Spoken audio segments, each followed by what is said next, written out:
دیکھیں کرن، بات یہ ہے کہ یہاں 22 کروڑ کی عوام ہے، وہاں 1.5 ارب سے زائد کے لوگ ہیں، اور آپ نے دیکھنا ہے کہ پاکستان کے یوم پاکستان کے موقع کے اوپر جو مودی ہیں ان کی طرف سے بھی پاکستان کو ایک خط لکھا گیا، اور اس خط کے اندر جو ہے وہ مل کے معاملات کو آگے بڑھانے کے لیے اور خطے میں امن کے حوالے سے بات کی گئی. اسی کے اوپر وزیر اعظم صاحب نے بھی مثبت جواب دیا، لیکن اس خط کے اندر ہم اپنے موقف سے پیچھے نہیں ہٹے. وہاں بھی ہم نے آزاد جموں کشمیر کے مسئلے کے حل کو پر زور دیا ہے، اس کے حل کو ضروری قرار دیا ہے. جو پاکستان کا سٹانس ہے، پاکستان اس سٹانس کے اوپر قائم رہے گا. اور آپ دیکھیں کہ یہ وزیر اعظم عمران خان کا ہی سٹانس ہے. جب انہوں نے آر ایس ایس کی بات کی، بھارت کے اندر ہیومن رائٹس وائلیشنز کی بات کی، پوری دنیا نے اس بات پر کان دھرے. فاروق صاحب، وہاں سے مثبت باتیں ہو رہی ہیں تو مجھے یہ بتائیے کہ تجارت کے لیے راستہ کھولنے پر بھی بات ہوئی ہے، کیونکہ وہ پاکستان کے لیے ایک اسٹیٹس تھا نا تجارت کے لیے سب سے بہترین ملک، سب سے پسندیدہ ملک، وہ رتبہ تو واپس لے چکا ہے، جس کی وجہ سے پھر کسٹم ڈیوٹیز میں بھی اضافہ ہوا تھا. دیکھیں بات یہ ہے کہ یہ دو طرفہ معاملات ہوتے ہیں. آپ کے علم میں ہوگا کہ پاکستان کے اندر کافی جو پیریشیبل فوڈ آئٹمز ہیں، جس کے اندر ہماری ویجیٹیبلز ہیں، مسالہ جات ہیں، کھانے پینے کی دالیں ہیں، یہ واگا بارڈر کی طرف سے دونوں ملکوں کے درمیان ٹریڈ ہوتی تھی. آپ نے دیکھا ہوگا کہ ہزاروں ٹرک پاکستان سے سرحد کے اس پار جاتے تھے اور سرحد کے اس پار سے پاکستان آتے تھے. کسی بھی چیز کی کوئی کمی ہوتی تھی تو فوری طور کے اوپر ہماری جو مارکیٹس تھیں وہ آپس میں ٹریڈنگ کرتی تھی. فری مارکیٹس کا ایک کنسیپٹ اپنی جگہ پر موجود تھا. جب سے یہ پابندیاں لگی، آپ نے دیکھا کہ اس کے بعد قیمتوں میں بھی اضافہ ہونا شروع ہوا. یہ دونوں ملکوں کے لوگوں کے مفاد میں نہیں ہے. بھارت کے اندر بھی اسی وجہ سے انفلیشن کے اندر اضافہ ہوا. تو کسی نہ کسی سطح کے اوپر ایک یہ ریئلائزیشن موجود ہے، یہ احساس موجود ہے کہ ایسکلیشن اور کسی قسم کی بھی جاہریت جو ہے وہ دونوں ملکوں کے مفاد کے اندر نہیں ہے. اور میں سمجھتا ہوں کہ یہ مثبت پیش رفت ہے. اس کو ہمیں کسی کانسپیریسی کا بھارت کو کشمیر کے معاملے پر کوئی احساس ہوا ہے فاروق حبیب صاحب؟ بیک ڈور اس معاملے پر کوئی بات چیت ہو رہی ہے؟ دیکھیں یقیناً یہ ایک بڑا متنازع معاملہ ہے اور یہ 7 دہائیوں پرانا معاملہ ہے. اس کے اوپر ہماری ایک بڑی واضح پوزیشن ہے. پاکستان نے، آپ کو پتا ہے کہ اپنا کشمیر کے اوپر پاکستان نے اپنا ایک نیا میپ بھی جاری کیا تھا، پولیٹیکل میپ بھی جاری کیا، جس کو آج دنیا لے کے چل رہی ہے، پاکستان لے کے چل رہا ہے، جس کے اندر ان حصوں کو پاکستان کا حصہ دکھایا گیا ہے. پاکستان آج بھی اپنے اس موقف پر قائم ہے. یہ ساری باتیں پرانی ہو گئی ہیں فاروق صاحب. ابھی کوئی نئی ڈیولپمنٹ ہے تو وہ بتا دیں. دیکھیں یقیناً اس کے اوپر بھی ڈیولپمنٹس آپ کو آئندہ آنے والے دنوں کے اندر جو ہے وہ نظر آئیں گی، اور اس کے اوپر ہمارا فارن آفس آپ کو بریفنگ. ٹھیک ہے. مائزہ حمید صاحبہ بھی مسلم لیگ نون سے میرے ساتھ موجود ہیں. فاروق صاحب آپ بھی ساتھ موجود ہیں. حکومتی معاملات پر بھی میں نے آپ سے بات کرنی ہے. مائزہ، سب سے پہلے تو اللہ مریم صاحبہ کو صحت دے. طبیعت خراب ہو گئی ہے ان کی، زیادہ طبیعت خراب ہو گئی ہے. ڈاکٹر عدنان ان کے چیک اپ کے لیے لاہور آ گئے ہیں. مائزہ، بسم اللہ الرحمن الرحیم. آپ کی آواز نہیں ہے، دوبارہ بتائیں. میں آپ سے مریم صاحبہ کی خیریت کے حوالے سے پوچھ رہی ہوں. اتنی زیادہ ان کی طبیعت خراب ہو گئی ہے کہ ڈاکٹر عدنان آ گئے لاہور. اب جی، وہ ان کی طبیعت کافی خراب ہے، تو اس لیے جو ہے ڈاکٹر عدنان آئے ہیں، اور انشاءاللہ وہ ان کے پرسنل فزیشین ہیں، اور پرسنل فزیشین کو ان کی میڈیکل ہسٹری کا بخوبی پتہ ہے. تو اس لیے جی وہ چیک اپ کے لیے جو ہے جو ڈاکٹرز آ رہے ہیں اوبویسلی ان کو بہتر جو ہے وہ اسسٹ کر سکتے ہیں. اچھا مائزہ، مریم جس مائنر سرجری کی بات کر رہی تھی، اگر سرجری کی ضرورت پڑتی ہے، اپوزیشن کی ضرورت پڑتی ہے، تو وہ لندن میں ہی علاج کروانے کو ترجیح دیں گی؟ دیکھیں، اگر سرجری کا کوئی ایشو آیا، کوئی سیریس سرجری ہوئی جس کا یہاں پہ نہیں، اوبویسلی وہ نہیں ہو سکتا آپریشن، یا ان کی ہسٹری یہاں نہیں ہے اس کے، اور ان کا ڈاکٹر وہاں کا ہے. مجھے ابھی ڈیٹیلز کا بھی پتہ نہیں ہے، سو جب پتہ چلے گا تو میں ضرور آپ لوگوں سے شیئر کروں گی. صحیح. اچھا مائزہ، ذرا یہ پی ڈی ایم والے معاملات پہ میں بات کرنا چاہ رہی تھی. شاہد خاقان عباسی، مولانا عبدالغفور حیدری، ان لوگوں کے درمیان ملاقات میں فیصلہ ہوا ہے کہ نون لیگ اور جے یو آئی سینٹ میں گیلانی صاحب کو قاعدے حزب اختلاف نہیں مانے گی. تو پھر کیا کریں گے آپ لوگ؟ دیکھیے، قاعدے جو اس پہ اختلاف کا معاملہ ہے وہ ابھی still is a matter of contention, اور اس میں جو ہے 4 تاریخ کو پی ڈی ایم کا جو جلسہ ہوگا اس کے اندر جو ہے ڈیسائیڈ کیا جائے گا کہ اگلا لائے عمل کیا ہوگا. ابھی تک تو ہمارا سٹانس یہی ہے کہ ایک غلط ایک جو ہے بغیر بتائے بغیر مشورے کے جو ہے وہ نوٹیفیکیشن ہوا ہے اور یہ انیشیشن جو ہے وہ پیپلز پارٹی کی طرف سے ہوئی ہے اور اس کے بعد ہی مریم بی بی کا ٹویٹ آیا ہے. سو سٹارٹ جو ہے وہ تو پیپلز پارٹی کی طرف سے ہوا. تو میں یہ سمجھتی ہوں کہ یہ ہونا نہیں چاہیے تھا. گیلانی صاحب آپ کے اپوزیشن لیڈر ہیں یا نہیں ہیں یہ بتا دیں. دیکھیے سینٹ میں نے آپ کو یہی کہا, میں نے آپ کو کلیریفائی کیا کہ ہم 4 تاریخ کو اکٹھے بیٹھیں گے, پی ڈی ایم کا اجلاس ہوگا, قائد ہمارے قائد بھی اس پی ڈی ایم میں جو ہے آن لائن شریک ہوئیں گے اور ہم لوگ اگلا لائے عمل تب ڈیسائیڈ کریں گے as to what we'll do in the Senate. But ابھی فی الحال جو ہے چیزیں ابھی اسٹینڈ اسٹل پہ ہیں. صحیح, یعنی ابھی فیصلہ کریں گے کہ گیلانی صاحب کو قائد ماننا ہے یا نہیں ماننا, اپوزیشن لیڈر ماننا ہے ان کو یا نہیں ماننا, لیکن آپ کھل کر کہنے کو تیار ہیں.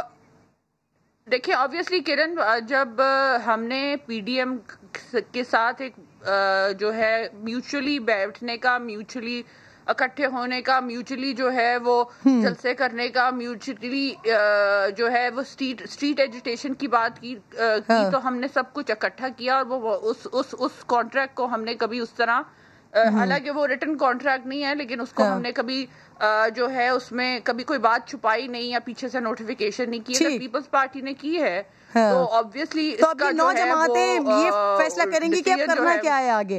لطیف کوسا صاحب بھی جوائن کر چکے ہیں مجھے پروگرام میں. لطیف صاحب آپ کو خوش آمدید کہوں گی. سر بتا رہی ہیں کھل کر, لیکن یہ خبریں آ چکی ہیں ہمارے پاس ایسی جے یو آئی فے عبدالغفور حیدری صاحب مسلم لیگ نون, ان کی ملاقات ہو گئی ہے گیلانی صاحب کو, انہوں نے اپوزیشن لیڈر ماننے سے انکار کر دیا. سر دیکھیں بالکل صحیح کہہ رہی ہیں مائرہ بیوی, ہم نے پی ڈی ایم کو بالکل آگے لے کر چلنا ہے. یہ حکومت اتنی خوش نہ ہو اس میں. ہمارا جو ریٹن جو ہماری نکات ہیں اس میں سب سے بڑا نقطہ یہی ہے کہ محترم عمران خان صاحب جو ہے یہ پرائم منسٹر نہ صرف سلیکٹڈ ہیں بلکہ 2.5-3 سال میں انہوں نے جو معیشت کی سر کیسے لے کے بڑھ رہے ہیں لطیف کوسا صاحب, کیسے لے کے بڑھنا ہے؟ سر نوید قمر صاحب کا تازہ بیان سامنے آ رہا ہے, کہہ رہے ہیں اگر اپوزیشن لیڈر نہیں مانتے یہاں پہ گیلانی صاحب کو تو وہاں قومی اسمبلی میں شہباز شریف کو اپوزیشن لیڈر نہیں مانیں گے.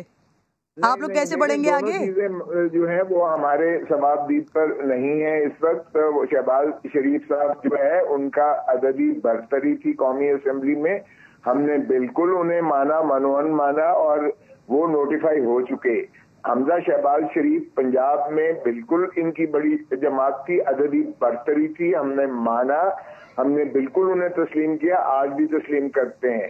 اگر مائرہ بی بی چاہیں تو ہم ان کو چیف منسٹر کی حد تک بھی تسلیم کرنے کو بالکل تیار ہیں. یہ آگے بڑھیں, ہم ان کو عدم اعتماد کر کے ہم اگر عددی برتری حاصل کر سکے تو ہم وہاں حمزہ شہباز شریف ہی کا جو ہے استحقاق کو تسلیم کریں گے. دیکھیں قومی اسمبلی میں ان کی عددی برتری ہے, سینٹ میں پاکستان پیپلز پارٹی کی عددی برتری ہے. 21 سینیٹر ہمارے ہیں, 17 سینیٹر جو ہیں ایم ایل این کے ہیں. اس لیے جو ہمارے درمیان طے ہوا تھا کہ جہاں جس کی عددی برتری ہے وہاں اسی کا استحقاق ہے. لطیف صاحب سر مجھے آگے جانا ہے سر, پلیز کوئکلی رسپونڈ کیجیے گا. اگر Noon League J U I opposition leader نہیں مانتی پھر کیا سر؟ دیکھیں ایک بات تو یہ ہے کہ ان کی ماننے نہ ماننے پر نہیں ہے, ہم نوٹیفائی ہو چکے ہیں. اور نمبر 1 یہ جو ہے اس نوٹیفیکیشن کو اگر کوئی چیلنج کرنا چاہتا ہے تو آپ بھی جانتی ہیں کہ عدالتوں کا یہی ہے کہ وہ پارلیمانی امور میں مداخلت نہیں کر سکتی ہیں. اور ہمارے 30 سینیٹر نے دستخط کر کے یوسف رضا گیلانی کی جو ہے لیڈر آف دی اپوزیشن مانا ہے. اگر 30 سے زیادہ ان کے پاس ہے تو جو بھی ہوگا وہ بالکل کر لیں, ہمیں کوئی اعتراض نہیں ہے. لیکن کسی کے ماننے یا نہ ماننے پر محیط نہیں ہے, معاف کیجیے گا, یہ نوٹیفائی ہو چکے ہیں. ٹھیک ہے, ماننے نہ ماننے سے کچھ نہیں ہوتا. لطیف کوسا صاحب یہ کہہ رہے ہیں. بہت بہت شکریہ آپ کا سر, آپ ساتھ موجود ہیں. باپ پارٹی سے ووٹ لینے پر پیپلز پارٹی پر اعتراض کر رہے ہیں نا آپ لوگ, لیکن جب گیلانی صاحب کو سینیٹر بنانا تھا تو حکومتی ارکان سے ووٹ لینے کو مریم بی بی اپنی جیت قرار دے رہی تھی, فتح کہہ رہی تھی اس کو. یہ سنیں ذرا, یاد کریں. اس کو تم کہتے تھے اس کی سیاست ختم ہو گئی ہے, آج اسی کی ٹکٹ پر کی وعدے پر لوگوں نے مسلم لیگ نون اور پی ڈی ایم کے کینڈیڈیٹ کو ووٹ دیا. مائزہ اس وقت اصول کہاں گئے تھے؟ دیکھیے ہم نے کسی کو فورس نہیں کیا تھا. وہ انہیں پتا تھا کہ پی ٹی آئی جو ہے وہ ایک ڈوبتی ہوئی کشتی ہے, تو جو ڈوبتی ہوئی کشتی ہوتی ہے اس سے لوگ اترنا پسند کرتے ہیں, اور بہت سے لوگوں نے آپ کو ووٹ ڈالا تو کسی کو فورس نہیں کیا تھا, لیکن جب پیپلز پارٹی کو ابھی ووٹ ڈالا تو ناجائز ہو گیا. مجھے تھوڑا سا بات کر دیں دے. ڈسکا کا جو الیکشن تھا جس میں 4 حلقوں میں جو ہے پی ایم ایل این کی اکثریت تھی بائی الیکشن میں, اسے پتا چل رہا تھا صاف کہ آگے جنرل الیکشنز میں کیا ہونے والا ہے. اب یہ بات جو آپ کر رہی ہیں کہ جی ہم نے جو ہے ہم نے جو بھی کیا, ہم نے پیپلز پارٹی کو, پی ڈی ایم کو, سب کو آن بورڈ لے کے 10 جماعتوں کو اکٹھے کیا, اور ہمیں ہمارے ساتھ مشاورت کے ساتھ جو ہے ہم لوگوں نے ووٹ دیے پیپلز پارٹی کے کینڈیڈیٹ کو. لیکن ہماری شکایت یہ ہے, ہماری ریزرویشن یہ ہے کہ چھپ چھپاتے نوٹیفیکیشن کرانے کا کیا فائدہ. اگر وہ پی ڈی ایم میں آ جاتے, اگر مشاورت کر لیتے, آپس میں بات کر لیتے, نیگوسیشن کر لیتے, جس طرح ہم پہلے چلتے آئے ہیں, اور ہم لوگ بہت سکسیسفل رہے ہیں جلسوں میں, جلوسوں میں, ہر جگہ پہ ہم نے کاؤنٹر کیا حکومت کو. مریم نواز صاحبہ نے آواز بلائی ہے عوام کے. تو پھر صحیح تھا. نہیں دیکھیں اب تو جو ہے اگر سلیکٹر جو سلیکٹڈ تھے ان سے ووٹ لے کے نوٹیفیکیشن کرایا جائے تو میری بات یہ تو پھر جو ہے یہ ایک ناانصافی ہے. میں سمجھتی ہوں کہ پی ڈی ایم کے پلیٹ فارم کے تھرو اگر یہ سب کچھ ہوتا تو آئی تھنک کہ یہ بہتر کام ہوتا. آپ تو عمران خان اور ساری حکومت کو سلیکٹڈ کہتے رہے نا, پھر انہی سے ووٹ لے کر آپ نے اپنا سینیٹر بنا لیا پی ٹی آئی کے لیے. اور ہم پی ٹی آئی کو اور یہ سلیکٹڈ کو ضرور نکالیں گے, بیکاز یہ لوگ جو خواب دیکھ رہے ہیں کہ پی ڈی ایم ٹوٹ جائے گا, پی ڈی ایم بالکل نہیں ٹوٹے گا. پی ڈی ایم تبھی جائے گا جب ایوان سے ان کے جو سلیکٹڈ ہیں وہ نکلیں گے. ٹھیک ہے ٹھیک ہے. اب فاروق صاحب, حماد اظہر صاحب کے معاملات پر, ان کے بڑے اعلانات پر بھی میں آپ سے بات کر رہی تھی آغاز میں, تو مجھے ذرا یہ بتا دیجیے گا سر, اسٹیٹ بینک کے جو اختیارات کا معاملہ ہے یہ پارلیمنٹ میں لے جانے کا اعلان کر رہے ہیں, تو اس کا مطلب تو یہ ہوا کہ اپوزیشن کی رضامندی کے ساتھ پھر اس میں تبدیلی لائیں گے, آرڈیننس اس حوالے سے جاری نہیں ہوگا سر, ایسا ہی ہے؟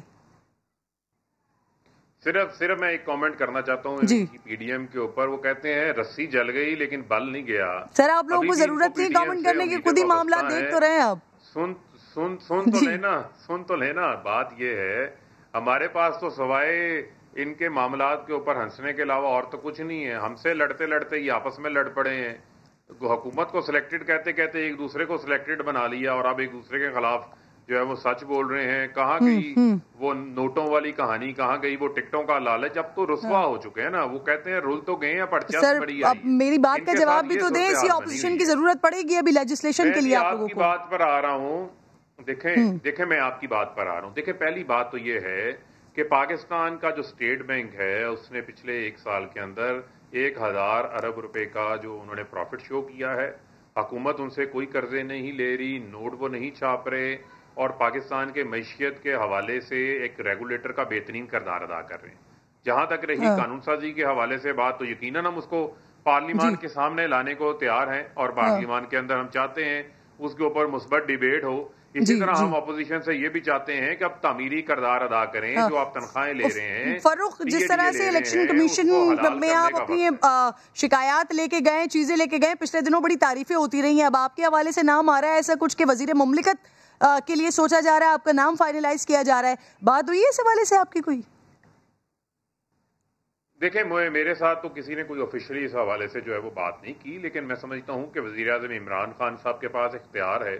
انہوں نے فیصلہ کرنا ہے کہ انہوں نے اپنے کس کھلاڑی کو کس بیٹنگ آرڈر کے اوپر بھیجنا ہے, کس نمبر پر کس پوزیشن کے اوپر کھلانا ہے. تو جو وزیر اعظم صاحب کا فیصلہ ہوگا وہ سارا آنکھوں کے اوپر ہوگا, اس فیصلے کو ہم قبول کریں گے. شوکت ترین صاحب کو بطور مشیر خزانہ لانے کا فیصلہ ہوا ہے, یہ درست ہے؟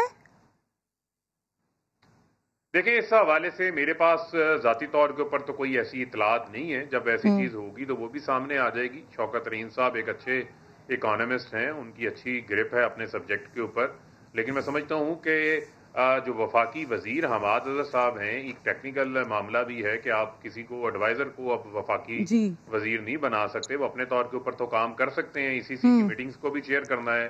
اس حوالے سے اسلام آباد ہائی کورٹ کا فیصلہ بڑا واضح ہے، تو حماد اظہر صاحب وفاقی وزیر کے طور کے اوپر سامنے آئے ہیں. ٹھیک سر، ٹائم نہیں کیونکہ پھر اس میں ڈیٹیل میں ڈیپتھ میں جانا پڑے گا. آپ نے ٹیکنیکل معاملات کی بات کی تو سر ایک اور ٹیکنیکل معاملہ، سندھ ہائی کورٹ نے سر وفاقی حکومت کو 1 ہفتے میں روسی تیار کردہ کورونا ویکسین کی قیمت مقرر کرنے کا حکم دیا ہے. تو آپ لوگوں نے بغیر قیمت کا تعین کیے کیسے امپورٹ کرنے کی اجازت دے دی؟ موجودہ حکومت کو ہر کام دیر سے کیوں یاد آتا ہے فاروق صاحب؟ دیکھیں میرے خیال میں اس کے اوپر ڈریک کے جو بائی لاز ہیں وہ بڑے واضح ہیں، اور ڈریپ اس کے اوپر یقیناً اپنا کام کر رہا ہوگا. سپریم کورٹ میں بھی آج انہوں نے اپنا رسپانس جمع کروایا، اور آپ یہ چیز بھی ذہن میں رکھیں کہ کیبنٹ نے طے کرنی تھی نا قیمت، ڈریپ تو کہہ رہا ہے یہ ویکسین کو خود بھی پروکیور کر رہا ہے.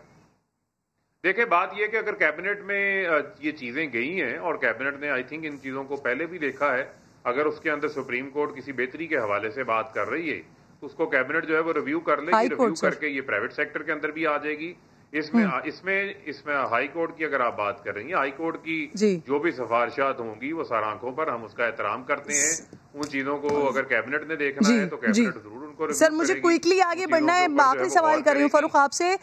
الیکشن کمیشن کے دستاویزات میں جو تہلکہ خیز انکشاف ہوا ہے، 10 پریزائڈنگ افسران ایک جگہ موجود تھے. رپورٹ میں انکشاف ہوا ہے کہ پریزائڈنگ افسران کئی گھنٹے مشکوک مقامات پر رہے. اس سے تو اپوزیشن کے الزامات کو تقویت مل رہی ہے. دیکھیں اس میں اپوزیشن کے الزامات کو تقویت نہیں ملتی. اگر اس قسم کی کوئی رپورٹ سامنے آئی ہے تو آپ کے علم میں ہونا چاہیے کہ قومی اسمبلی کے حلقے کے اندر 350 سے زائد پولنگ سٹیشنز ہوتے ہیں، اور ہر پولنگ سٹیشن کے اوپر ایک پریزائڈنگ آفیسر لازمی تعینات ہوتا ہے، بلکہ بوتھ کے حساب سے جو ہیں وہ پریزائڈنگ آفیسر ہوتے ہیں، اور آن ایوریج 4 بوتھ ایک پولنگ سٹیشن کے اوپر ہوتے ہیں اس کے اندر. لیکن پھر میں آپ کو یہ کہوں گا کہ اگر صرف 10 پولنگ سٹیشنز کی ایسی لوکیشن سامنے آ رہی ہے جس کو ابھی بھی مشکوک قرار دیا جا رہا ہے، مشتبہ کا لفظ یوز کیا جا رہا ہے، تو جس ادارے نے یہ دیا ہے، پی ٹی اے نے دیا ہے، وہ ادارہ بھی تو حکومت کے انڈر ہی ہے نا. تو حکومت نے تو کسی ادارے کو انفلوئنس نہیں کیا. تو اس کا مطلب یہ ہے کہ حکومت تو آج اداروں کی شفافیت کو، آزادی کو میک شور کر رہی ہے. کہاں 10 پولنگ سٹیشنز کی بات ہے، کہاں پورے حلقے کے اندر انتخابات کروانے کی بات ہے. تو اس کے اوپر تو الیکشن کمیشن کو خود سوچنا پڑے گا نا. اس کے اوپر سپریم کورٹ کے جو معزز جج صاحبان ہیں ان کے سوالات. چلیے آج کی اس رپورٹ پر ایٹ لیسٹ اپوزیشن اداروں کی تعریف کرے گی، اس بات پر تعریف کرے گی، لیکن کوئی عمل دخل نہیں ہے حکومت کا معاوضہ.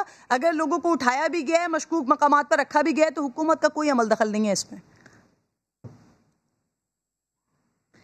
ایک چیز پہ میں کامنٹ کرنا چاہوں گی. تو انہوں نے آج گندم اور اناج کی جو انڈیا کے ساتھ جو ہے وہ ٹریڈ شروع کی ہے، تو میں نے تو سمجھا تھا کہ آرٹیکل 370 کو ریووک کر کے انہوں نے جو ہے آغاز میں بات کی میں نے اس پر وہ کر لیا، وہ انہوں نے کمپرومائز نہیں کیا. اور عمران خان صاحب اپنی بڑی اصولاً جو کہتے ہیں میں سیاست کروں گا، تو وہ تو انہوں نے کمپرومائز کرتی ہے.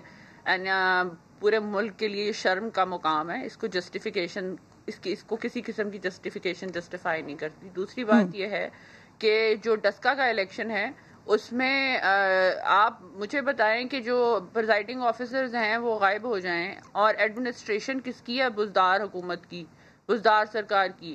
ان کے فون بند ہو جائیں، ایڈمنسٹریشن کس کی ہے؟ بزدار حکومت کی. اگر وہاں پہ فائرنگ ہو، ایڈمنسٹریشن، ڈی سی او، ڈی پی او، سارا جو عملہ ہے الیکشن کمیشن کے علاوہ پورے ڈسکا میں، وہ کس کا ہے؟ بزدار حکومت کا. تو مجھے بتایا جائے آج جب ویڈیوز بنی، جب سامنے لوگوں کے ویڈیوز جو ٹویٹر سوشل میڈیا پہ چلی بھی اور آپ نے بھی چلائیں، جس پہ جو ہے ووٹ چوری کر کے لے کے جائے جا رہے تھے گاڑیوں میں، کیا جسٹیفیکیشن دیں گے حکومت والے کہ ہمارا اس میں ہاتھ نہیں تھا؟ فور گاڈ سیک آپ اگر یہ نہ ہی گئے تو بہتر ہے، کیونکہ یہ شرم کا مقام ہے جب آپ ووٹ چوری، چینی چوری کر سکتے ہیں، آٹا چوری کر سکتے ہیں، اور انہی لوگوں کو آپ جو ہے پھر منسٹر فائنانس بھی بنا سکتے ہیں. تو پھر آپ مجھے یہ بتائیں کہ یہ کیوں نہیں ہو سکا؟ ٹھیک ہے، پوری بات آ گئی ہے آپ کی. سیگمنٹ کلوز کرنا ہے، مجھے بریک لینا ہے. بہت بہت شکریہ آپ دونوں مہمانوں کو میں ساتھ موجود رہنے کے لیے. بریک لے رہی ہوں، چھوٹا سا واپس آؤں گی ناظرین. تو ایف آئی اے نے جہانگیر ترین اور ان کے بیٹے پر فراڈ اور منی لانڈرنگ کے حوالے سے مقدمات درج کر لیے، اس پر تفصیلی بات کریں گے.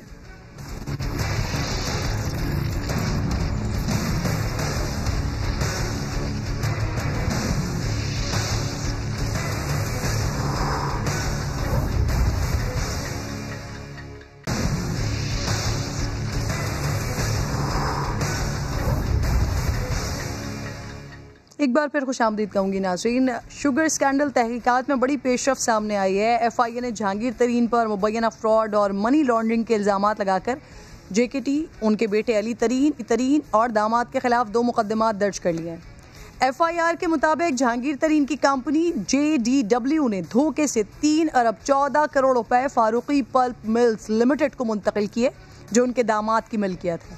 حالانکہ فاروقی پلپ ملز میں ایک عرصے سے ہی یہ بند پڑی تھی، لیکن جہانگیر ترین کی ملز جے ڈی ڈبلیو کے فنڈز اس بند کمپنی کے اکاؤنٹ میں ٹرانسفر ہوتے رہے. پھر اسی بند کمپنی کو 1 ارب 40 کروڑ کا قرضہ نجی کمپنی سے لے کر دیا گیا. پھر بے نامی اکاؤنٹ سے بھاری رقوم باہر بھیجی گئی جو بعد میں جہانگیر ترین اور ان کے اہل خانہ کے ذاتی اکاؤنٹس میں جمع کروائی گئی. ایف آئی اے نے اسے جعلی انویسٹمنٹ، فراڈ اور منی لانڈرنگ قرار دیا ہے. ساتھ بی جے ڈی ڈبلیو کے سی ای او کے خلاف بھی کیے گئی خریداری میں غبن کے الزامات کا مقدمہ درج کیا گیا، لیکن جہانگیر ترین نے ایف آئی اے کے الزامات بے بنیاد اور من گھڑت قرار دیتے ہوئے کہا ہے کہ بیرون ملک منتقل کی گئی رقم پر ٹیکس ادا کیا گیا.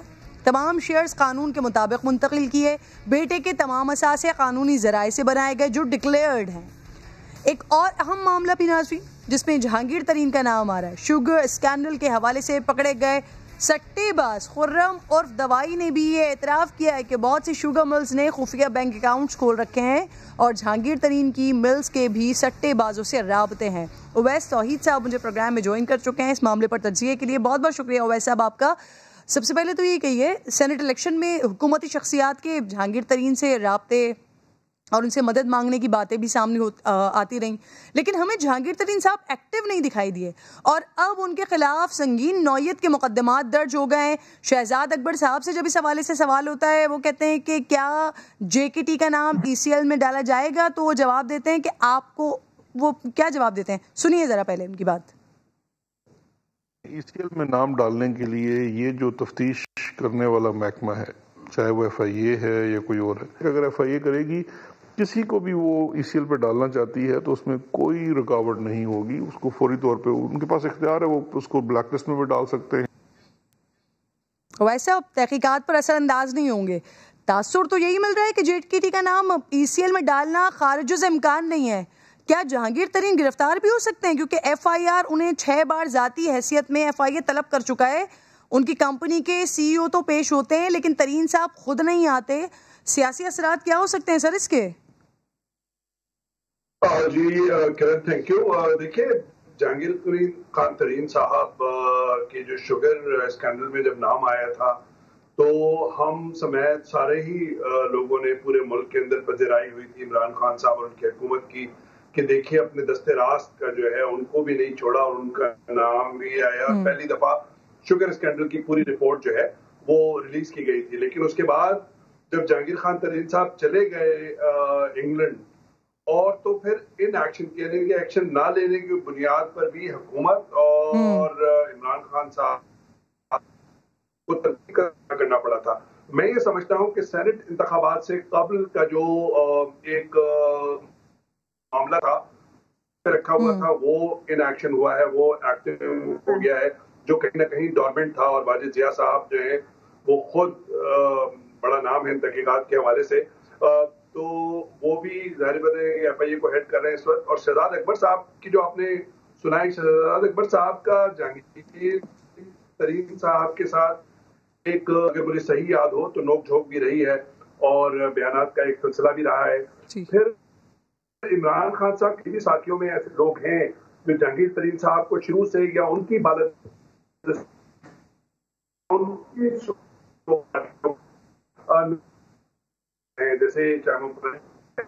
جیسے ان کے خان صاحب کے اعظم خان صاحب ہیں جو جہانگیر ترین کو آپ کے چینل پر ندیم علی صاحب کے پروگرام میں براہ راست الزام لگائے تھے کہ اعظم خان صاحب پہ انگلیوں کی طرف اشارہ کیا تھا. تو کہنے کا مقصد یہ ہے کہ میں یہ سمجھتا ہوں کہ اس سارے معاملے سے ایک تو جہاں پہ حکومت کو یہ ایک ہوگا کہ جی انہوں نے جہانگیر ترین صاحب کے خلاف جو ایکشن نہیں لے رہے تھے ان کے خلاف لے رہے ہیں. اس کا مطلب یہ ہے کہ اپوزیشن کے رہنماؤں کو بھی آنے والے دنوں میں سر ایگزیکٹلی میں یہی بات آپ سے کرنے والی تھی. اویس صاحب کہ یہاں پر آپ حکومت کو کریڈٹ نہیں دیں گے کیونکہ اس طرح کا یہ ایک تاریخی واقعہ ہو گیا ہے، اس طرح کہ پہلے کبھی کسی وزیر اعظم نے غالباً اس طرح کا کام نہیں کیا. جہانگیر ترین صاحب جو عمران خان کے قریبی ساتھی ہیں، کیونکہ آپ کہہ رہے ہیں سینٹ الیکشن کی وجہ سے معاملہ ہولڈ پر تھا، بٹ یہ شوگر کمیشن کی رپورٹ اسے پبلش بھی کی گئی، پھر 7 محکموں کو بھجوائی بھی گئی، آج مقدمات بھی درج ہو گئے. سر نہیں بالکل ظاہری بات ہے کہ دیکھیے جو احتساب جو ہے وہ تو پھر کراس دا بورڈ ہونا چاہیے، اور بہت سارے لوگ ابھی بھی ان صفوں میں، آپ دیکھ لیجئے ندیم بابر صاحب کے لیے ہم 2 سال سے کہہ رہے تھے، لیکن اس وقت حکومت کے وزراء اور مشیران جو ہیں وہ تنقید کا نشانہ بناتے تھے صحافیوں کو کہ نہیں بھائی آپ زیادتی سے کام لے رہے ہیں، ان کو نکالا. اسی طرح عامر کیانی صاحب کو دیکھ لیجئے، پھر اسی طریقے سے اب آپ حفیظ شیخ صاحب پہ تنقید کا نشانہ بنایا جا رہا تھا کہ نہیں بھائی وہ پاکستان کے جو فائنینشل جو پرپسز ہیں کیا وہ سرو کر سکیں گے نہیں کر سکیں گے، یا آئی ایم ایف کی آنکھ سے دیکھیں گے ہماری پوری معاشی جو جسم ہے یا ہماری معاشی صحت کو. اور پھر یہی ہوا، عمران خان صاحب نے خود ان کو ڈور دکھا دیا، خود دروازہ دکھا دیا باہر جانے کا.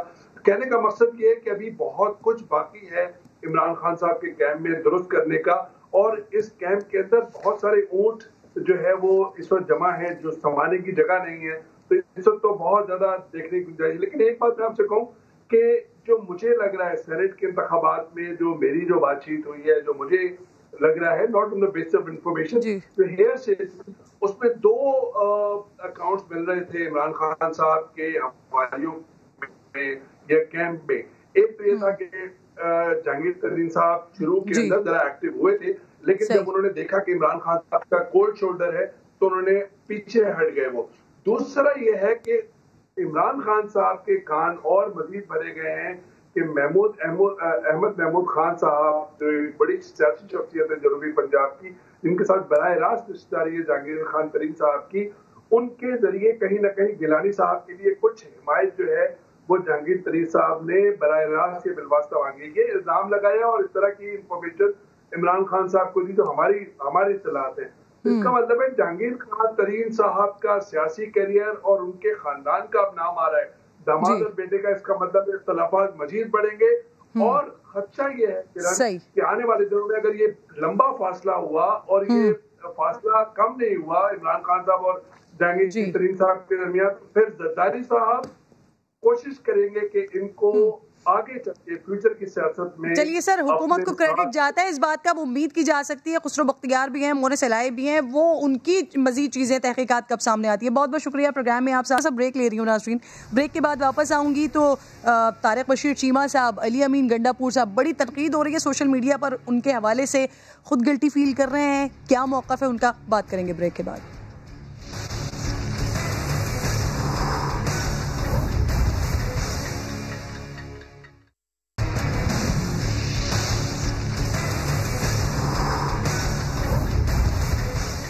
ویلکم بیک ناظرین. عمران خان کی کیبنٹ کے 2 وزراء کو اس وقت سوشل میڈیا پر کافی تنقید کا سامنا کرنا پڑا ہے. وفاقی وزیر طارق بشیر چیمہ ہے، جن کی فیملی کی ایک ویڈیو وائرل ہوئی ہے جس میں وہ خود اپنی فیملی کے ساتھ بیٹھے ہوئے ہیں، اور 2 نرسز ہیں اس روم میں. جو خواتین موجود ہیں ایک ایک کر کے ان کو ویکسین لگائی جا رہی ہے، اور جو ویکسین لگوا رہے ہیں ان میں نوجوان لڑکیاں بھی ہیں. اسی ویڈیو میں ایک جگہ واضح طور پر لکھا ہوا ہے کہ کورونا ویکسین لگوا لی ہے. سوشل میڈیا پر یہی لائن جو ہے وہ تنازع کی وجہ بنی ہے کہ وفاقی وزیر کی فیملی نے کیسے کورونا ویکسین لگوا لی، جبکہ یہ اس وقت نوجوانوں کے لیے موجود ہی نہیں ہے. بی بی سی نے اس حوالے سے لکھا کہ طارق بشیر چیمہ نے ان کو بتایا کہ ویکسین ان کی ساس کو گھر پر آ کر لگائی گئی تھی کیونکہ ان کی طبیعت ناساز ہے. باقی فیملی کے 2 لوگوں کو جو ویکسین لگی ہے وہ کنسائنو ویکسین تھی جو ابھی ٹرائل کے مرحلے میں ہے. لیکن university of health and sciences Lahore کے مطابق تمام تر ٹرائلز کنٹرول سیٹ اپ میں کیے گئے ہیں، جن میں شریک سب افراد نے university of health sciences Lahore میں خود آ کر لگوائی ہے. کیا وفاقی وزیر نے اپنی سیٹ کی طاقت کا استعمال کر کے یہ ویکسین اپنے گھر والوں کو لگوائی ہے؟ یہ اہم سوال ہے جو سوشل میڈیا پر پوچھا جا رہا ہے. اور جب ہم نے طارق بشیر چیمہ صاحب سے ان کا موقف جاننے کی کوشش کی ہے تو بڑے ناراض ہوئے ہیں. بھائی وہ سنیں. اور ایشو مجھے ایشو سے اس لیے فرق نہیں ہے کہ جو بات جھوٹ پر مبنی ہوتی ہے وہ جھوٹ پر مبنی ہوتی ہے. کو یہ آپ میں سے کسی کو یہ توفیق ہوئی ہے کہ مجھ سے پوچھے بھائی یہ اس میں سچائی کیا ہے، اس میں جھوٹ کیا ہے، اس پر یہ بات کیا ہے. اس ملک کے باقی